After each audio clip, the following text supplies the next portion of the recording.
मुसाफिर है हम भी, मुसाफिर हो तुम भी, फिर इसी मोड़ पर फिर कभी मुलाकात होगी। मैं आपसे बुंदेलखंड से विदा ले रहा हूँ। पुनः आपकी शिस्त को, आपके लय को, आपके ताल को, आपकी श्रद्धा को बार बार नमन करते हुए मैं राम कथा को विराम देता हूँ। भाव से बोलिए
व्यासपीठ पर विराजमान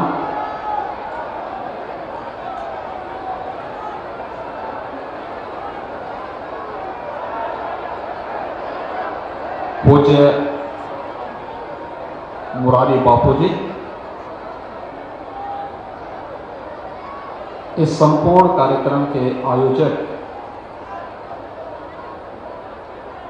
पूज्य सतवा बाबा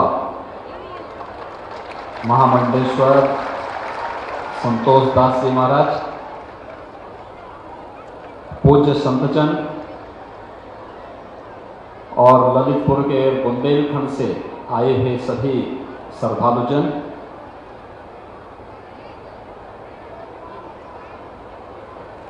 पिछले 9 दिनों से आप सबने मर्यादा पुरुषोत्तम भगवान श्री राम की इस पावन कथा श्रवण का आनंद पूज्य बापू के श्रीमुख से किया है। बुंदेलखंड तो भक्ति और शक्ति का एक महासंगम है और यह भी संजोगी होगा, इसी बुंदेलखंड के चित्रकूट में भगवान राम ने अपने वनवास काल के सर्वाधिक समय इसी बुंदेलखंड की धरती पर व्यतीत भी किया था। ये मेरा सौभाग्य है कि इस पावन कथा में मुझे भी पूर्णाहुति के अवसर पर शामिल होने का अवसर प्राप्त हुआ है। मैं इसके लिए पूज्य बापू का और सतवा बाबा जी का हृदय से धन्यवाद करता हूं। भाइयों बहनों, मर्यादा पुरुषोत्तम भगवान श्री राम की कथा ये वास्तव में भारत की कथा है, भारत के प्रत्येक परिवार की कथा है और भारत के प्रत्येक मानस के हृदय में रसी बसी मानवीय कथा है जो हमें जीने की एक नई प्रेरणा देता है। संकट के समय चुनौतियों से जूझने के लिए एक नया मार्ग दिखाती है और बड़ी से बड़ी चुनौती में हमारे देश के लिए, हमारे धर्म के लिए, हम सब के लिए एक राह दिखाने का काम कोई करती है तो भगवान श्री राम की पावन कथा करती है। और इस पावन कथा में पिछले 9 दिनों से बापू के श्रीमुख से आप सबको सुनने का आनंद प्राप्त हुआ है। मैं इसके लिए आप सबका हृदय से अभिनंदन करता हूं आप सबका स्वागत भी करता हूं।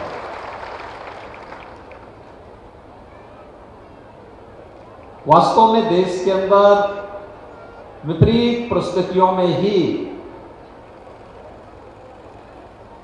श्री राम कथा और व्यासपीठ ने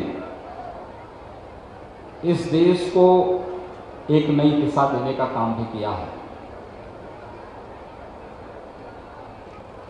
संत तुलसीदास जी का जन्म भी यही तो हुआ था, बुंदेलखंड की भूमि है।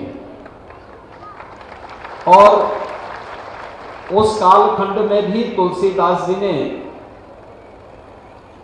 कहते ना, एक बात सामने आती है कि एक बार उन्हें बादशाह के दरबार में बुलाया गया, तो उन्होंने कहा कि भाई मैं वहां क्यों जाऊंगा। कहा, अरे राजा के पास चलिए आप। उन्होंने कहा, भाई देखो, हमारे तो एक ही राजा है और राम है, राम के अलावा हम किसी को राजा नहीं मानते हैं।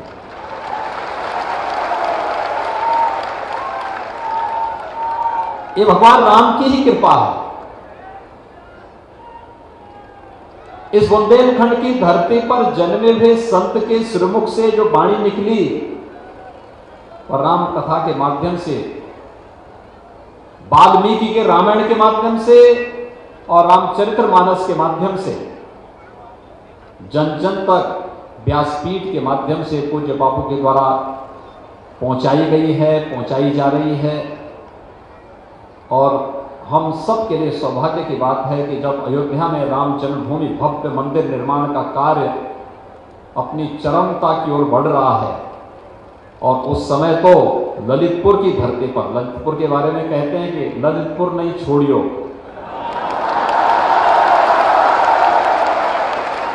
और आज बापू की कथा ललितपुर में ही विश्राम ले रही है।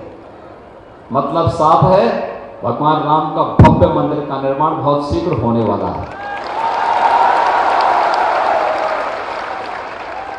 लेकिन उसके अनुरूप हमें बनना होगा। राम राज्य का मतलब, भगवान राम के भव्य मंदिर का मतलब, भगवान राम के अनुरूप राष्ट्र का मंदिर, जहां किसी के साथ कोई भेदभाव न हो, जहां किसी के सामने अभाव न हो, जहां किसी के सामने किसी भी प्रकार की कोई भी बुराई के लिए कोई स्थान न हो। ऐसी आदर्श व्यवस्था शासन केवल सहयोग कर सकता है, लेकिन समाज जब उसकी अगुवाई करेगा तो ऐसी आदर्श व्यवस्था भी भारत के अंदर वर्तमान में बन रही है। भाइयों बहनों, गरीबों के लिए मकान बन जाना, गरीबों के लिए स्वास्थ्य की सुविधाओं का हो जाना, इस सदी की सबसे बड़ी महामारी के दौरान फ्री में टेस्ट, फ्री में उपचार, फ्री में वैक्सीन और फ्री में हर गरीब के लिए राशन की व्यवस्था भी तो सरकार के द्वारा की गई है। यही तो राम राज्य है। कोई भेदभाव तो नहीं हुआ ना। और बुंदेलखंड की तो जो सबसे बड़ी समस्या थी, मैं कल से आया हूं बुंदेलखंड में, और मैं एक कार्य को देख रहा हूं जो बुंदेलखंड के लिए प्रधानमंत्री मोदी जी ने एक देखा था कि जो बुंदेलखंड की जनता जिसके लिए हमेशा तरसती थी, एक सपना देखती थी कि क्या कभी हमारे घर में भी पानी आ पाएगा, आज तो हर घर नल जल के माध्यम, हर घर जल के माध्यम से वो साकार हो रही है। कितना युद्ध स्तर पर कार्य प्रारंभ हो रहा है। मैं कल से देख रहा हूं, कुछ परियोजनाएं इसी जून में पूरी हो जाएंगी, कुछ अगस्त में पूरी होंगी, कुछ अक्टूबर में पूरी होंगी, कुछ नवंबर में पूरी होंगी, कुछ दिसंबर में तक पूरी होंगी, और दिसंबर तक हम लोग लगभग संपूर्ण बुंदेलखंड के हर गांव और हर घर तक शुद्ध आरओ का पानी घर तक पहुंचवा देंगे। खेतों के लिए सिंचाई की योजना को घर उसके खेत तक पहुंचा देंगे। डिफेंस कॉरिडोर का निर्माण भी यही होगा, यानी एक तरफ आपके खेत में फसलें लहलाएंगी और दूसरी तरफ यहां का नौजवान भारत की सीमा पर तोप लेकर के जाएगा। वह तोप भी यहीं की बनी होगी, बुंदेलखंड की बनी होगी। और समय समय पर इस प्रकार की कथाएं एक नए ओज और तेज के साथ हमें कार्य करने की एक नई स्फूर्ति भी पैदा करेगी।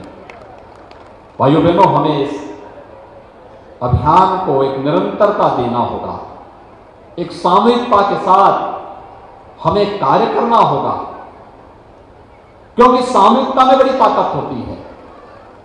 भगवान राम ने भी तो यही किया था, भारत की सामूहिक ताकत को पहचाना था भगवान राम ने। लंका पर चढ़ाई करनी है तो अयोध्या और जनकपुर से सेना नहीं जाएगी, बल्कि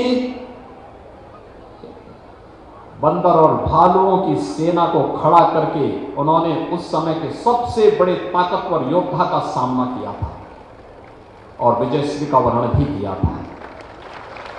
यही समाज की ताकत है। अगर भगवान राम भी भेदभाव करते, छुआछूत करते, तो क्या वे सबरी के जूठे बेर खाते? क्या हनुमान जी उनके सेवक बन पाते? क्या राम राज्य की स्थापना का मार्ग प्रशस्त हो पाता?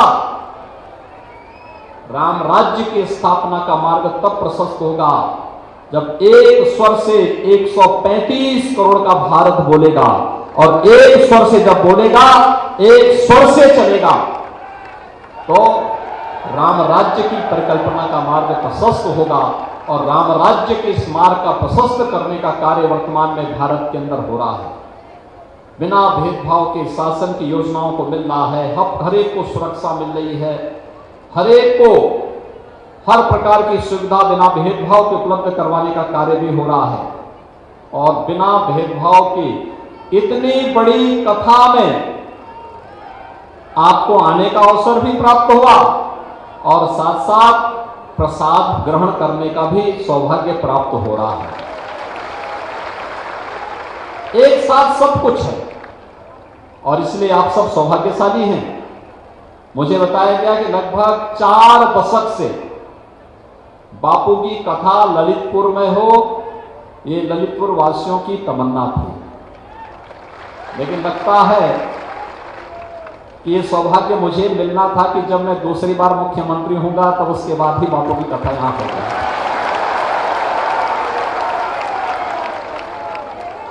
और इसीलिए आपने यहां पर कथा के पूर्णाहुति पर, राम कथा ज्ञान यज्ञ है ये, इस ज्ञान यज्ञ की पूर्णाहुति पर मुझे आप सबके बीच में आने का सौभाग्य प्राप्त हुआ है। मैं बापू का अभिनंदन करता हूं बुंदेलखंड वासियों की ओर से, क्योंकि इस कथा के माध्यम से बुंदेलखंड के प्रत्येक गांव और प्रत्येक जन तक प्रभु राम की वाणी का संदेश पहुंचा है, व्यासपीठ का संदेश पहुंचा है। लोग आए हैं, बुंदेलखंड के अलग अलग जनपदों से लोग मुझे दिखाई दे रहे हैं, वे सभी आए हैं। और वैसे बापू की कथा होती है तो पूरा देश उमड़ता है, उसमें पूरा देश आता है। तो यहां पर तो बुंदेलखंड की हम बात कर रहे हैं, तो बुंदेलखंड वासियों के लिए कथा सुख और समृद्धि का कारक बने, बुंदेलखंड विकास की उन बुलंदियों की ओर आगे बढ़े जो प्रधानमंत्री मोदी जी की परिकल्पना है, और प्रधानमंत्री मोदी जी के विजन के अनुरूप हमें इसे आगे बढ़ाने के लिए कार्य करना है। इस विश्वास के साथ मैं एक बार फिर से बापू का अभिनंदन करता हूं। आप सबको इस पूरी कथा का आनंद प्राप्त होने के साथ साथ फल भी प्राप्त हो, इस कामना के साथ मैं अपनी वाणी को यहीं पर विराम देता हूं। जय जय श्री राम।